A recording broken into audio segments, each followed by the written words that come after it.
Thank you. So, good morning, everyone. My name is Kelly Watson, and I am a managing partner of a organizational behavior and development consultancy. So we help organizations with employee engagement and leadership development and some of those fine topics, the people side of the world. So I'm pleased to be your senior judge for this session. This is the 10-minute session. I will read the context for you, and then we'll go ahead and get started with the first group. So you have been called back by the company you gave your full presentation to for a second visit. They've asked you to speak only about the ethical issues of the problem and to explain why your solution successfully handles any ethical issues. You will have 10 minutes. There will be no Q&A.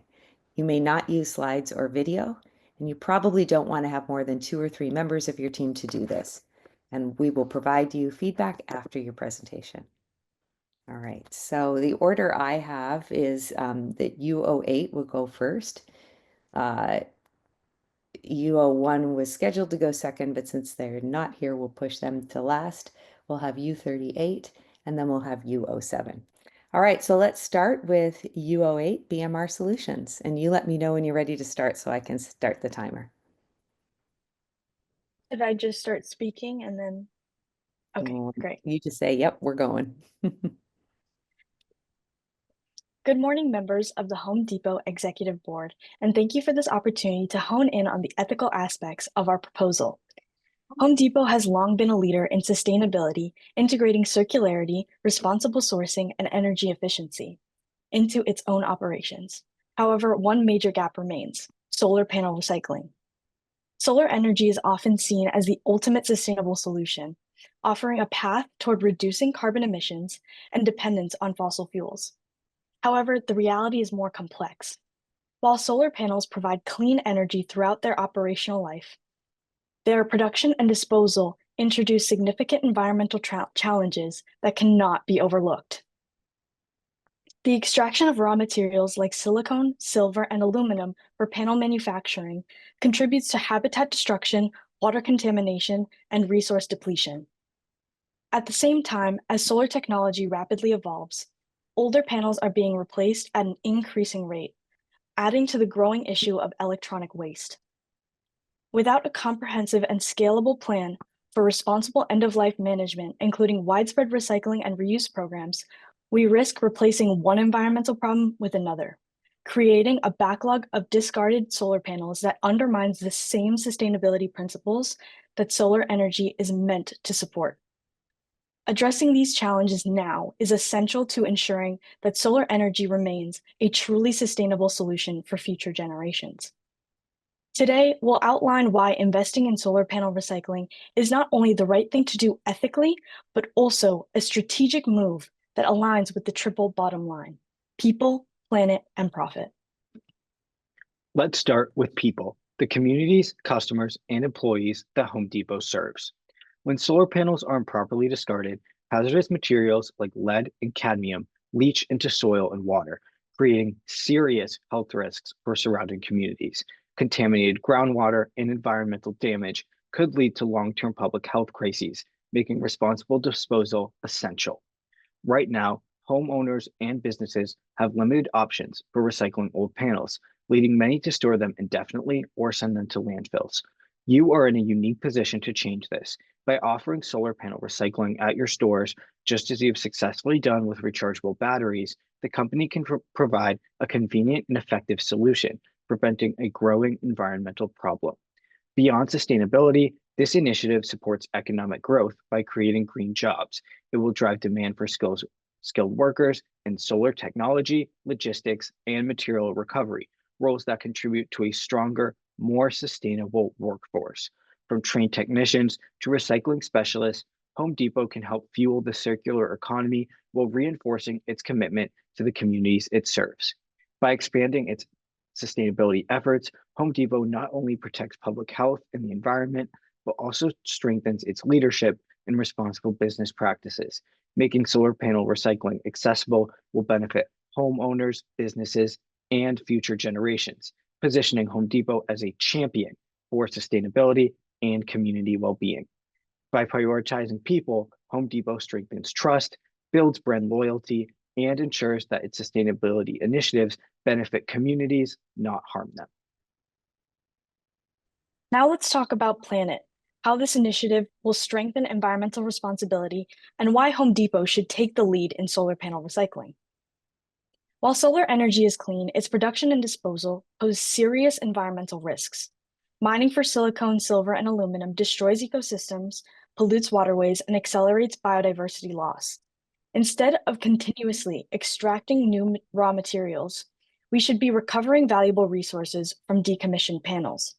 This will reduce environmental harm and reduce reliance on mining. But the problem doesn't end there. Disposal is a growing crisis.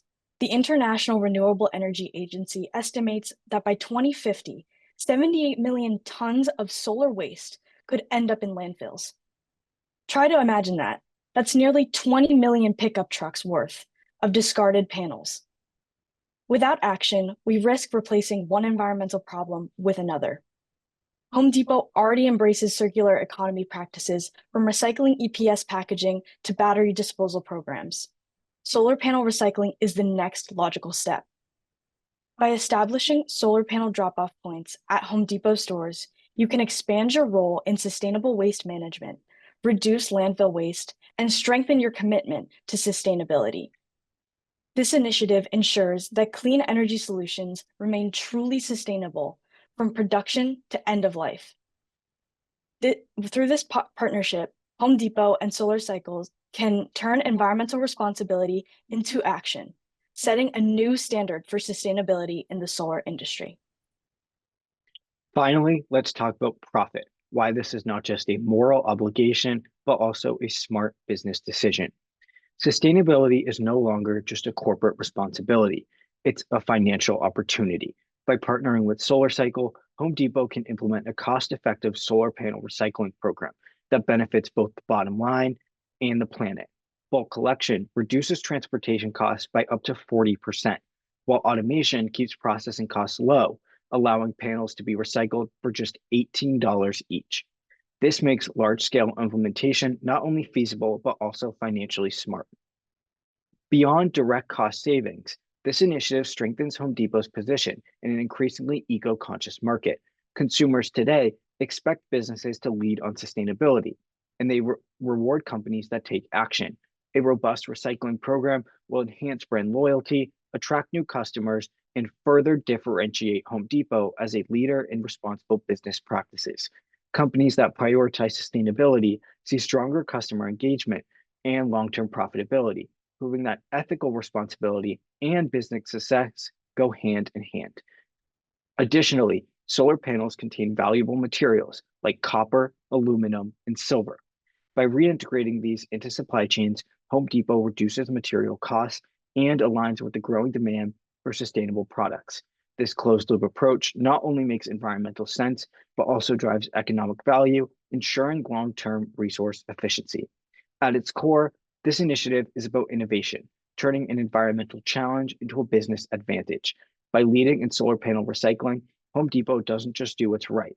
It strengthens its financial future, secures its competitive edge, and sets a new industry standard for profitable sustainability.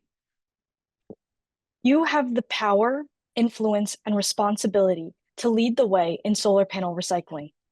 By integrating people, planet, and profit into this strategy, Home Depot not only strengthens its sustainability leadership, but also creates long-term business success. Together, we can transform 2,300 Home Depot stores into hubs for sustainable energy solutions, beginning with a Texas pilot program in one of the nation's fastest growing solar markets with growing demand due to a recent energy crisis. This is not just an opportunity, it's an ethical imperative. Thank you. Thank you very much. And you had still had 2 minutes and 45 seconds, so well done. All right, now we will hear from U38, CAAVV Consulting. To the board of Microsoft, and today we are CAAVV Consultants, and we are here to share you with some of the most important ethical issues that Microsoft is or will be facing in the near future. And we'll also provide you with the solutions that we came up with so that Microsoft can be much more better. Coming up with the first problem, Microsoft is facing commitment and transparency issues. Microsoft committed to run all the AI data centers by 100% renewable energy by the year 2025, but is far behind from achieving it.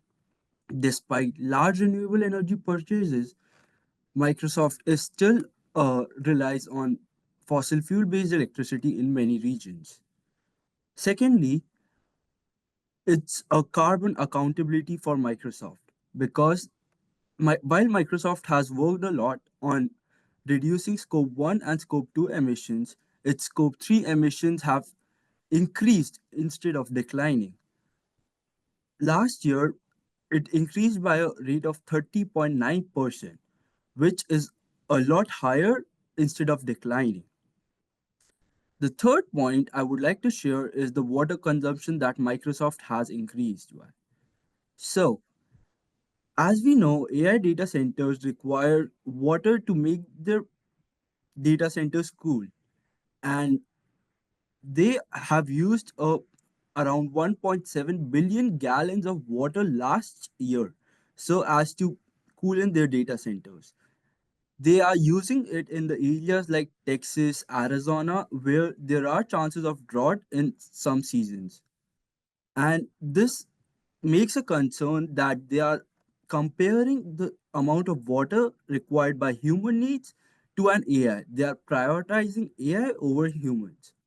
So I'll pass on it to Cole for giving us good solutions about these problems. So now that we understand the company's sustainability and ethical issues, let's discuss some of the solutions they can employ to combat these.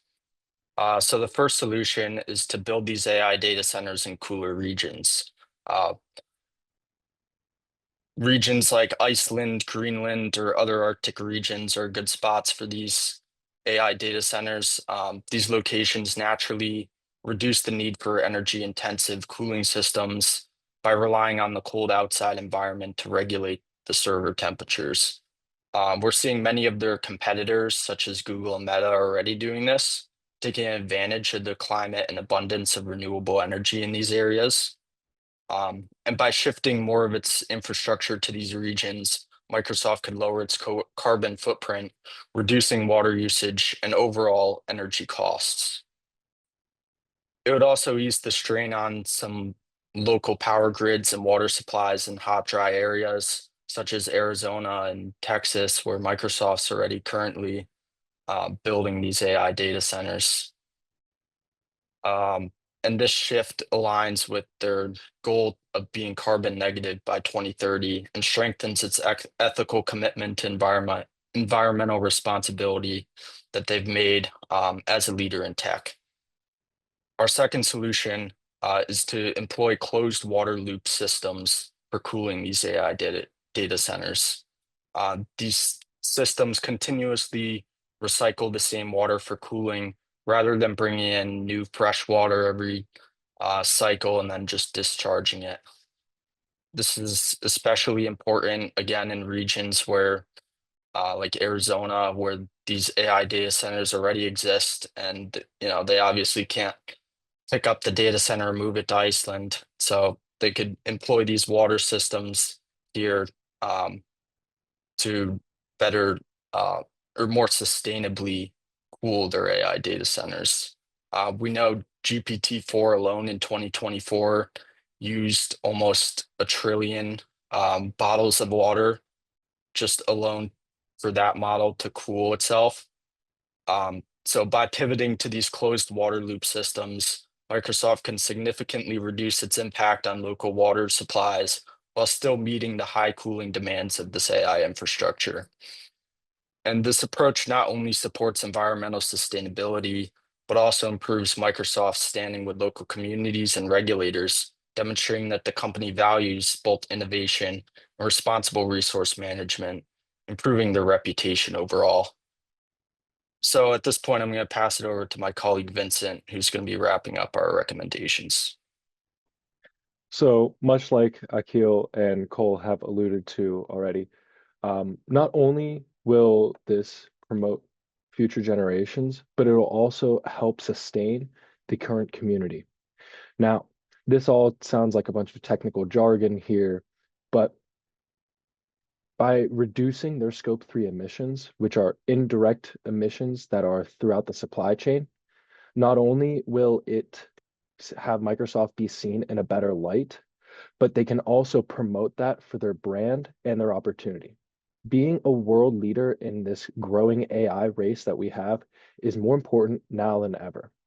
And according to the California Corporate Climate Data Analysis Act, any company that earns over $1 billion in revenue has to report their environmental impacts. And Microsoft, their Scope 3 emissions are 97% of the emissions that they release. That's about 17 million cubic tons of carbon that are released into the environment, which is way above the 70% threshold that would be considered severe. By reducing this, not only is the public seeing Microsoft in a better light, but it also makes them a more accountable and worthy provider of this AI. By reducing their water consumption, not only by moving to cooler areas, they give back to the community. They provide jobs in areas where blue-collar jobs might be the only jobs that people know or have.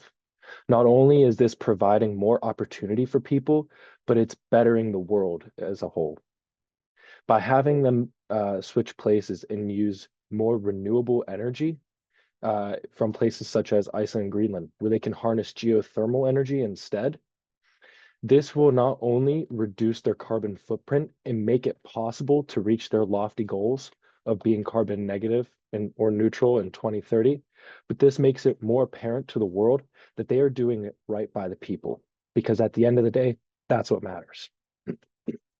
Making sure that Microsoft covers all ends throughout the whole supply chain through maybe a little bit of vertical integration and contracts where they only sign with environmentally friendly employees, that could make the difference in this AI race. Because what's better than having the best AI is a company that does it by the book and is there for the people. So with our solutions, we genuinely think that Microsoft can become the best it possibly can. Thank you.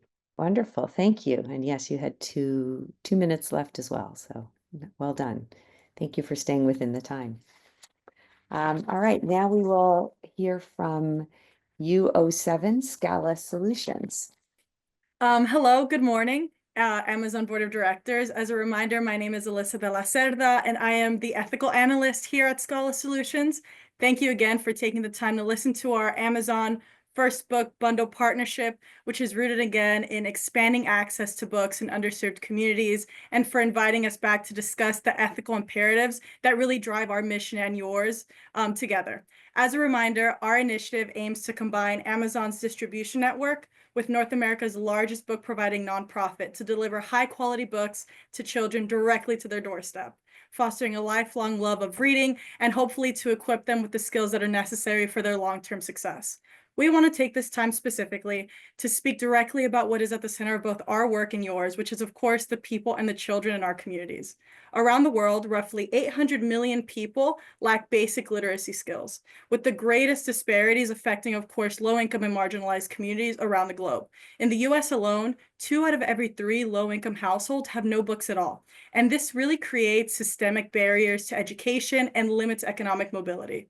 The time is now for companies like yours at Amazon to act now to improve literacy accessibility in our communities and to really ensure that every child, regardless of their background, has the opportunity to learn, grow, and to contribute to a more prosperous community in the future. Literacy is not just a matter of being able to read or complete school assignments on time and, in the certain years that we require as a country. It's a question of equity, of opportunity, and student dignity. It is fundamentally unethical for a child's zip code that they are born into to determine their access to books, to education, or even to the future where they're able to, imagine and be their own person for themselves. And yet, unfortunately, that's the reality that we're living in. A child who grows up in a home without books is only 30% likely to graduate beyond the 9th grade. And this is not just a disadvantage academically. These are children who are structurally locked out of opportunities that will prevent them from graduating high school, entering the workforce, and attaining the necessary skills to participate in their communities. And this is the ethical dilemma that is at the center of our mission and our proposal. When we talk about literacy gaps, what we are really talking about are power gaps. Children who cannot read proficiently by the end of the 3rd grade are 4 times more likely to drop out of high school. And that's not just a scary statistic. We want to look at this as an opportunity for us to work together and to make the most of the resources that are available by making books actually accessible for children who really need them the most.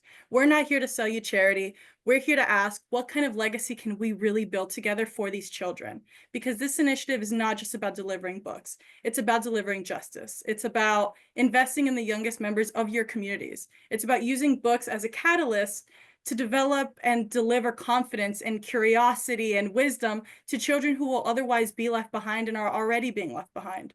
Having such a strong presence in Baltimore, you carry a very unique responsibility even, to your employees, their families, and the broader community of stakeholders that support your operations in this community. But more than that, we have an opportunity together, and we are determined to work by your side to bring it to life so that more children have access to books and can see themselves living a future and living a life beyond what the situation they were born into provides. And ethical considerations, we like to say, does not live on an island outside of the office. This is built into yours and our mission, our values, and our commitments, rooted from the very beginning, especially you at Amazon. You know, you have origins as booksellers, as book people. We are book people too. And so increasing access and affordability of books for everyone is something that we really care about. And it doesn't need reminding that it takes a village to support the success of a child. So let's work together to make literacy a human right and not just a privilege of circumstance. And now we'll pass it off to Charles, who will speak to the ethical impact on community themselves. Thank you so much, Alyssa. Very well said. So my name is Charles, and this initiative is a 10-year plan that will have a measurable impact within the first few years of implementation. More than this, Amazon and First Book will make quarterly bundle shipments, ensuring that children don't run out of material to read and foster a love for reading. This is also why the initiative is aimed at kids ages 4 to 6, because that is the ideal age to encourage good habits like reading, as well as give kids a head start in their journey of going from learning to read to reading to learn. This is perfectly in line with what the Baltimore community needs. Only 10% of 4th graders in Baltimore are at an age-appropriate reading level, signifying just how critical this literacy disparity has gotten. Amazon is the 7th most profitable company in America and also has the widest outreach and most efficient infrastructure to get children the books that they need, making them the ideal company to help tackle such a discrepancy. Even more than this, Baltimore and many other cities in America are hubs for some of Amazon's biggest warehouses, meaning that you employ these same demographics that are struggling the most. Therefore, it is in the long-term best interest of Amazon to create an impact in the communities that they serve as well as employ. There are plenty of studies that back just how instrumental a child's education is in terms of achieving class mobility, which translates to a responsibility that Amazon has in terms of raising a more competent workforce that will both return investment back to you as well as the community in general. Seeing as this initiative exists solely to address the ethical issue that is the literacy discrepancy in America, ethical execution of the task at hand is a pillar of ensuring the initiative is effective.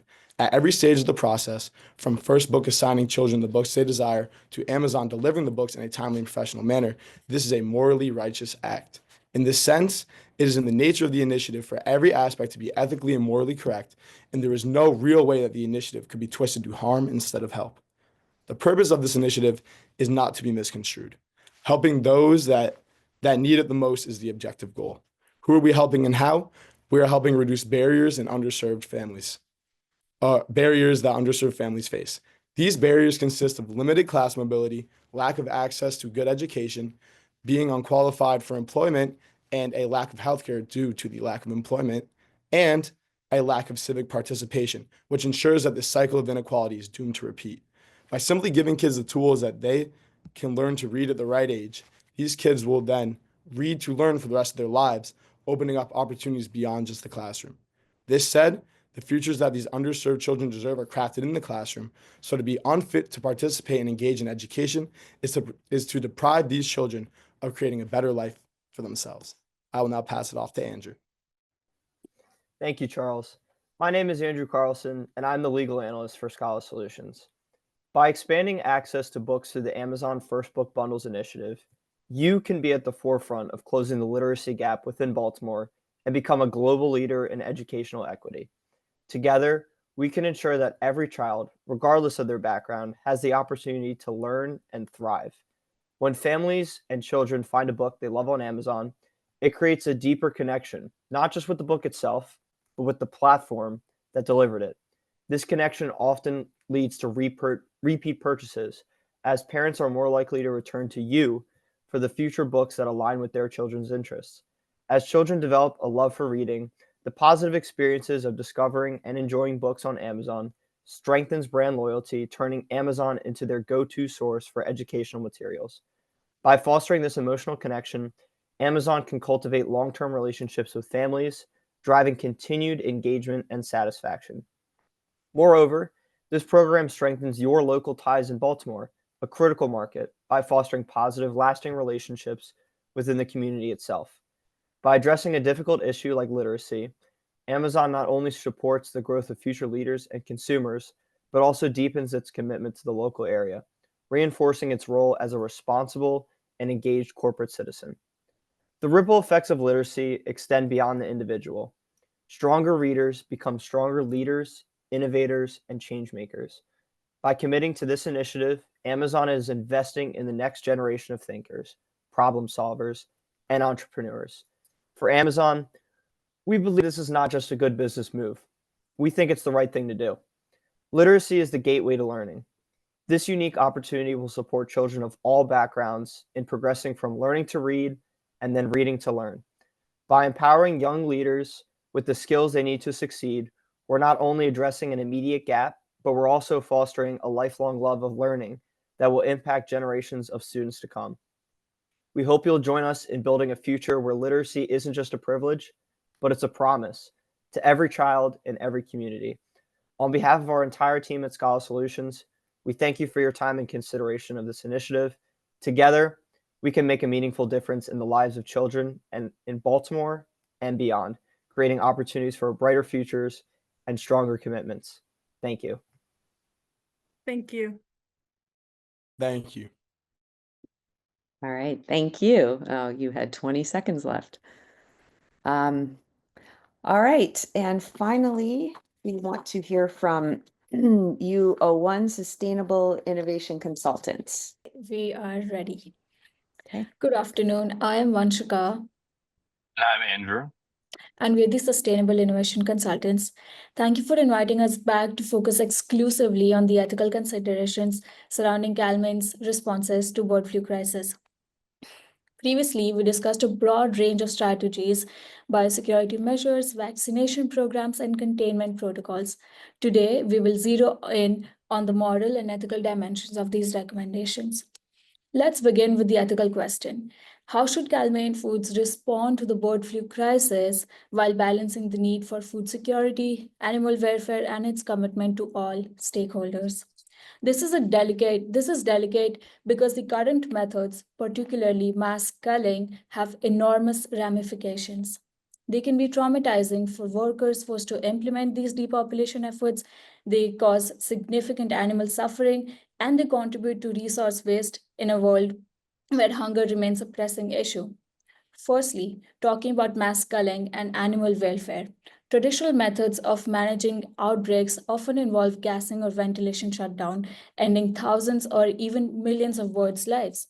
While this might offer a short-term containment solution, it raises moral concerns about the dignity of life and the potential of inhumane handling. Talking about food security and public trust, eggs are one of the most affordable protein sources. Ethical dilemma arises when outbreak reduce supply, driving up prices. This can lead to accusations of price gouging, even if rising costs are driven by market forces. Failing to protect supply in a human and responsible manner can erode public trust, both in your company and the broader food system. While talking about economic and worker considerations, there's a human cost to culling, the psychological burden on employees who must euthanize large number of otherwise healthy birds. Additionally, if culling can lead to supply chain disruptions, employees may face reduced hours or layoffs. The ethical imperative is not only about the birds themselves, but also about the livelihoods of those who care for them. Given these challenges, the solutions we proposed earlier can be reframed around ethical principles. Enhanced biosecurity as prevention is our first step. Ethically preventing an outbreak is always preferable to reacting to it. By fortifying perimeter fencing, closely monitoring breeder flocks, and standardizing hygiene protocols, we protect the well-being of both the birds and the humans involved. This proactive approach respects the value of life and reduces the need for drastic measures like mass culling. So what about avoiding indiscriminate mass culling? So for that, we recommend exploring alternatives to large-scale depopulation, such as more targeted culling of only confined or extremely high-risk groups, combined with early processing where available. This approach can drastically reduce unnecessary bird suffering and food waste. It also upholds a measure of compassion towards animals, aligning with our customer expectation and helps maintain a stable supply chain. Now pilot vaccine programs. Although avian influenza vaccines can mask infections and create export barriers, the ethical advantage is clear. Vaccines can reduce mortality rates and limit suffering. By starting with a small contained pullet facility, Cal-Maine can study vaccine efficacy in minimalized risk and potentially save large numbers of birds from culling in the long run. Now, with respect to transparency and stakeholder collaboration, transparency ensures that customers, employees, and regulators understand the measures Cal-Maine takes.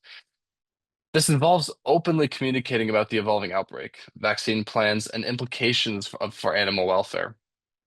Additionally, collaborating with local communities, especially backyard poultry owners, prevents inadvertent spread and fosters a sense of shared community. Finally, respecting worker well-being. Mass depopulation can be distressing for staff, so providing mental health support and training in more humane depopulation methods respects the psychological welfare of our workforce. This step demonstrates an ethical commitment to those on the front lines of poultry management, reinforcing that they are valued team members rather than replaceable labor. Beyond these practical steps, there's a broader ethical framework: prevent, protect, and prepare.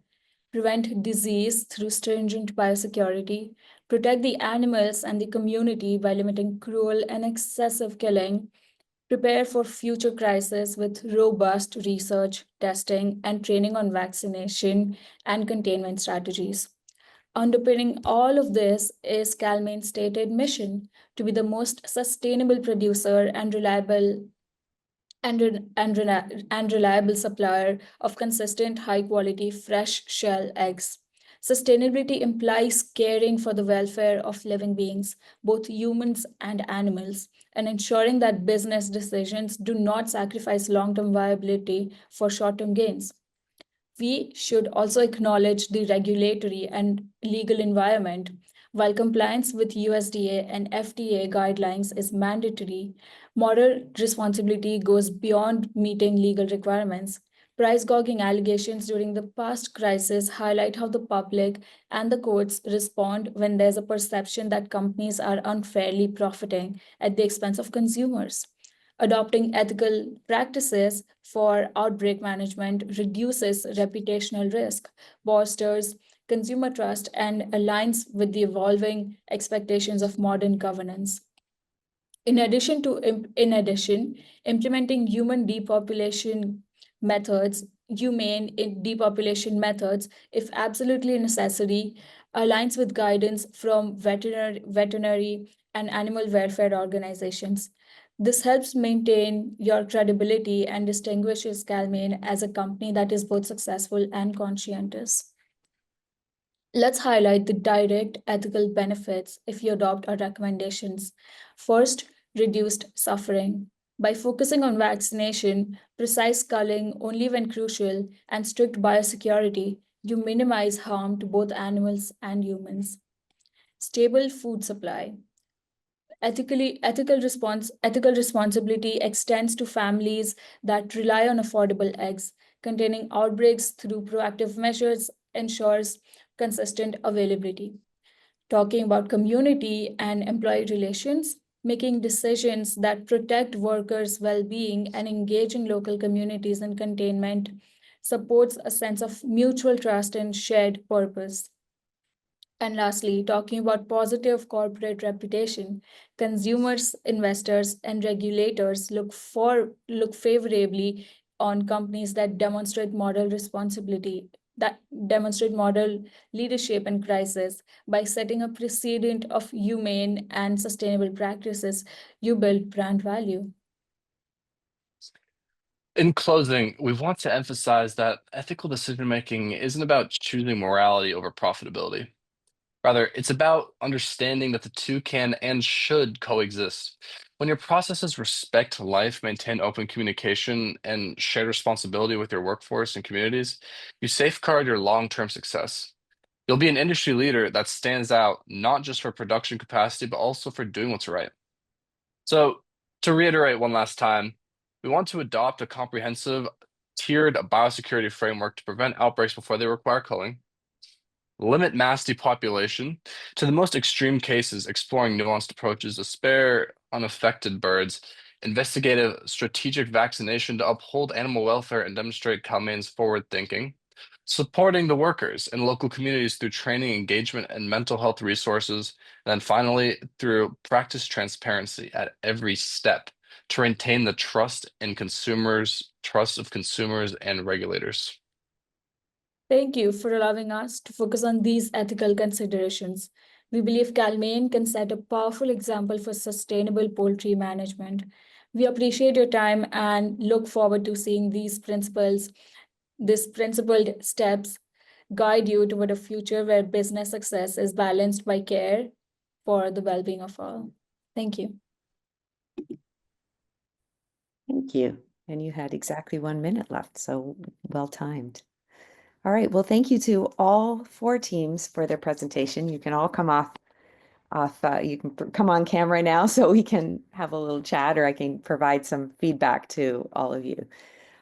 So first of all, I applaud you because these are some very real issues that you're grappling with, and that you've done so in, very thoughtful, intelligent ways that I hope really, are embraced by these organizations, because these are so thoughtful. All right, so I guess if it's appropriate, I'm just going to kind of go through a couple of the points that I jotted down for each team as something to think about. And I'm balancing 2 components. The first is your presentation style overall, and some, things that I think we always can learn from presentation style and experiences. And then secondly, more the grappling with the ethical frameworks and the ethical piece of this conversation. So the first team, which is UO8, that's the Home Depot solar panel recycling. Great intro, and I thought that it was very clear very quickly what you were doing and what you were trying to manage. I want to say something about reading the script, and I'm going to say it to all of you. And this is the downside of presenting on Zoom, is there is this temptation to read from a script. And I will just say that there's a couple things that happen when you do that. First of all, your reading tone is different from speaking tone, and you lose at some of the energy when you read. And I know that you probably are feeling a little superstitious about, oh, am I going to say all my points if I don't read them? But again, it's difficult to listen to people read, okay? And especially because you're talking, all of you that read, you're talking about some pretty intense concepts and technical jargon language, which when you read, you can process in a better way than when you listen. But when you listen to somebody speaking about these things, and the sentences are so curated and so packed with densely, there's no time to process before the next sentence is there. So it's much more difficult for the recipient to be able to piece together what you're doing. Now, you're lucky I take pages and pages of notes, so I was able to kind of stay with your program, but I think you'd be much more compelling in having this conversation if it was more conversational, is all I'm saying. So that's just something overall. When you're presenting, and especially when you're on Zoom, please resist the temptation to read a script. Talk to us like you're talking to people, and that will be much easier for the audience to receive. All right, I liked the truck analogy. So now to the ethics. So it sounds like the harm in your case was health risks for people based on the groundwater that would be polluted.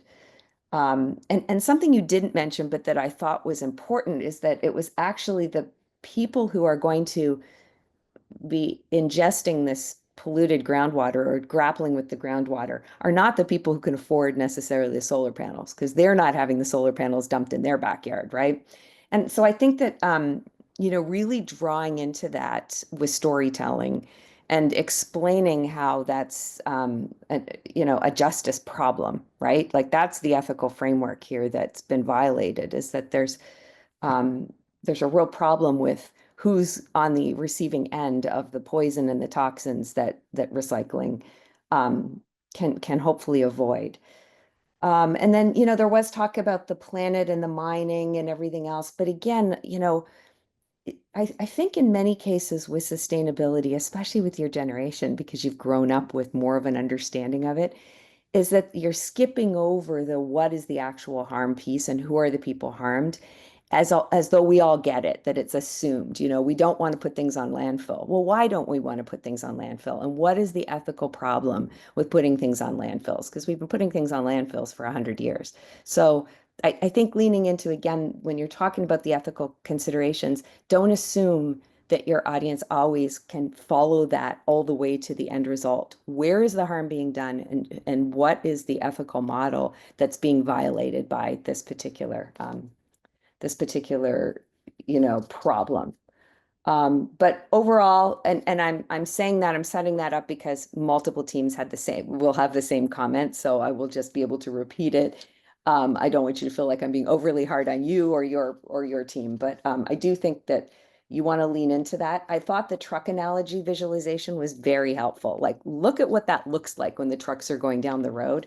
And I would just do the same thing with storytelling, leaning into the harm that's done to people, so that you really grapple with that ethical framework. All right, but overall, great solution, very well communicated in a way that I understood. I would just, again, never read your presentation. All right. All Thank you right, so much. second. Thank Oh you. yeah, you're welcome. You're welcome. Good luck. The second one was the Microsoft team. I will make the same comment about the reading. Talk to us. It was very hard to, follow, especially because you had so many different solutions that you were recommending. And again, there was a lot of assumptions about what I understood about cooling areas and the closed loop water system, which I actually do have a lot of understanding about, but I'm not sure if I could have followed some of the densely packed language when you were reading. I thought you had some really cool sound ideas.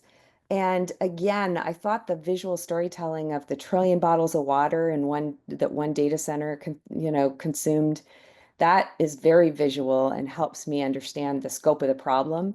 But I didn't hear a lot of talk of the ethical models themselves. What's the harm done? Again, your generation just assumes we all get why a trillion bottles of water is so important. Why is that important, and who are we harming in that situation? I loved the conversation about the blue collar jobs that could potentially be increased in those areas that you move the centers, because again, now we're talking about people and potentially justice, and distribution of wealth and some of those big kind of heady issues. So yeah, well done, and it's very creative. I wonder, Microsoft of all companies, why they haven't been doing this, because you made a really compelling story for why this was a good idea. So again, thank you. Great job, team.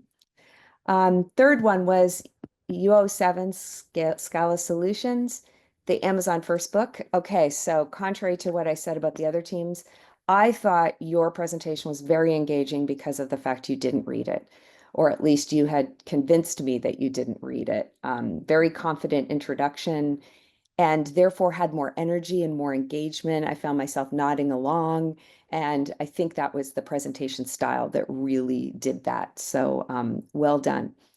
My second comment is about your ethical model. So you really leaned into the ethics of being born into the wrong zip code, which was great storytelling. And you talked about the equity issues and how, and fairness and overall fairness, the power gaps that exist because of being born into the wrong zip code and not having the same access to books. I thought you did a really great job of challenging those models and really getting us to think about why isn't it fair, and how Amazon can actually play a role inadvertently in creating that harm, but then also through your solution, hopefully helping to resolve that issue. I started to wonder partway through about the sustainability, like you're talking about Baltimore, and I love the eat an elephant one bite at a time stuff. You've got to start somewhere, but I would have loved to have heard that this was a pilot and that, Amazon should do this everywhere when they see how successful it is. And I get the supply chain, I like that you thought through the ethics of the whole supply chain, meaning, if we start this everywhere, now are we shipping more and more books? And is that creating to a carbon footprint issue? And, so I really did like that you paid some lip service to thinking through, okay, our solution has also some unintended consequences that could also be challenging from a sustainability perspective. But yeah, I thought you did a really great job, and thank you for grappling with the ethical issues like you did. The final group was UO1 Sustainable Innovation Consultants. Again, I'm going to go back to the reading, and particularly in your case because of how much technical language was packed in. It made it hard to follow. Your ethical, talking about your ethical dilemma, it seemed to me as I was trying to document the harm here, price gouging risk was one of the harms you were really concerned about. So consumer harm, the emotional impact on employees who have to cull, so agriculture employees, and the livelihood of the caregivers of the flock being at risk because of how much a staple this is.